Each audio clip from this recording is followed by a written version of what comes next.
Shalom and greetings from Jerusalem. It's Joni in Jerusalem with part 2 called The Ice Storm. Well, I lived for a while in the Pacific Northwest. We didn't get a lot of snow where I lived, but we did get ice storms. I was living in the basement apartment of a wonderful, wonderful home, and the view outside my window was the backyard, which was a lovely backyard. And right outside my window, there was a little bush. And the bush had leaves that were no bigger than the nail on my pinky finger. And this one morning, I awoke. There had been an ice storm the night before. And it was really beautiful as the sun shone down on the ice. And I thought, you know, as beautiful as it is, it's also dangerous because that ice is heavy and it can start breaking off all the branches. Beautiful, but dangerous.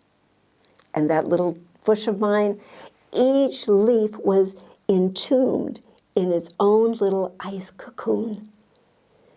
And I thought, I wonder how it gets that way. Well, obviously it's from rain and wind and cold. And I thought, you know, that's kind of like our lives. Rejection, abandonment, betrayal, tears. And though that ice can cover our heart, it can cover our soul, making us dangerous and brittle and rejecting other people. Could be beautiful, but dangerous. Well, with that, I got on my knees and I said, Lord, if there's ice in my soul, if there's ice in my heart, will you please melt it? What I didn't know is the week before, I had gotten some prayer from a pastor, and I really didn't even know what he was praying, but a friend of mine told me later on he was praying that my icy heart would be melted. Well, after my prayer about melting my heart, I picked up my Bible. It was time to read Psalm 117. I went, no, that's just a Passover psalm, and it's a short psalm, and I want to get to Psalm 118. I like that psalm. And the Holy Spirit said, no, read Psalm 117. So I did. Oh, praise the Lord, all ye Gentiles. Laud him, all you peoples. For his merciful kindness is great towards us, and the truth of the Lord endures forever. I said, oh, yes, Lord, let the Gentiles praise you for your faithfulness to us. Ooh, the Lord said, no, no, no, no, no, no, no. The Gentiles will praise me because I am faithful, because I am faithful to the Jews and the Gentiles. Well, I didn't like that very much. How come they get the same blessing that we get? Whoa, the Holy Spirit said, you're like those workers in the field. You're the early worker, and you're angry that I'm paying the same fee to those who come later. Who do you think you are? Oh, who do I think I am? I think I'm a sinner. Oh, God, forgive me. God, forgive me. How dare I? How dare I? Yeshua died. He prayed before he died. He prayed for the one new man. Look at our worship in heaven. You are worthy to take the scroll and to open its seals, for you were slain and you have redeemed us to God by your blood out of every tribe and tongue and people and nation, and have made us kings and priests to our God, and we shall reign on the earth, Jew and Gentile, man and woman, the one new man. Well, then the Holy Spirit said to me, the Jews have given the Gentiles Christ. Now you receive from them the gift of Christmas. No, it's pagan. Lord, I can't do that. No. And the Lord said, yes, you will, because you're celebrating Jesus. but Lord, and you will make a public declaration. You will make a public repentance and a public declaration of what happened right here as I melted your heart. But Lord, I've gone out so publicly and I've said how terrible Christmas is and people should do. And the Lord said, that's right. That's what I said. You will make a public declaration. And with that, the phone rang. It was the local Christian newspaper asking if they could do an article on me. I said, yes, but I've got to write it.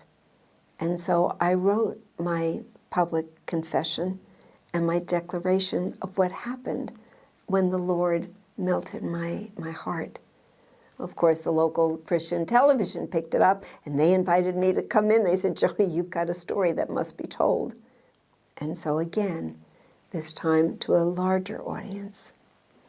And then the Christian station, television station, gave me a gift, a Christmas tree. So with great joy, I received the tree, and I had it flocked because it reminded me of the ice storm. I put a crown of thorns on the top, I put a prayer shawl around, and I got great big red balls, which reminded me of the blood of Yeshua. And so I took the new wine, put it in a new wineskin. There was no tinsel.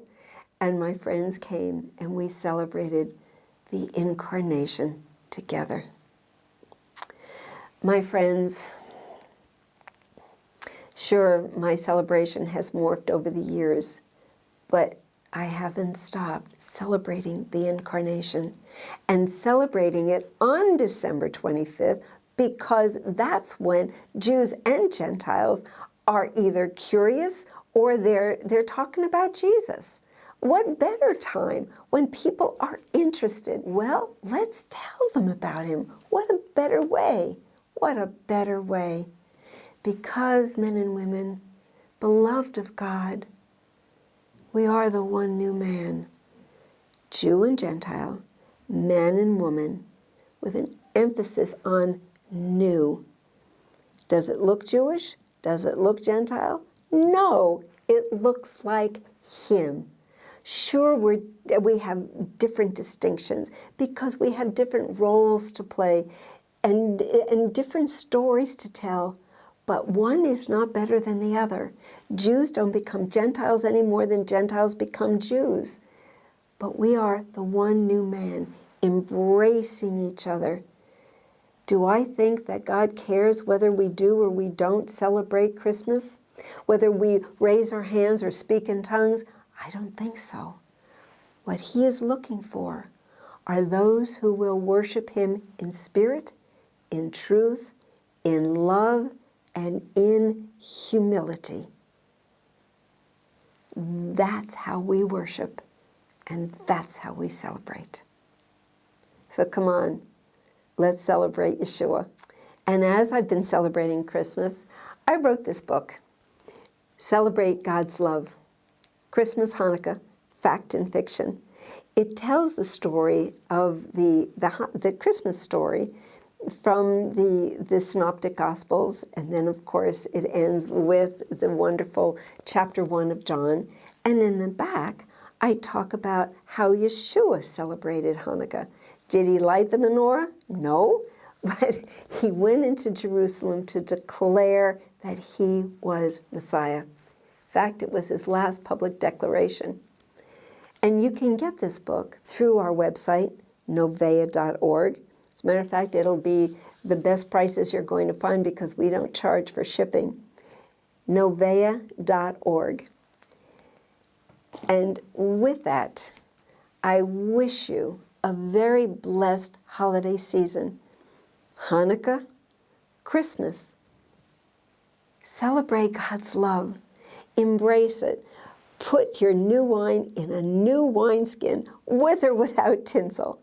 Just celebrate him in spirit, in truth, in humility, and love. And with that, I say, Lehitraot, Shalom from Jerusalem.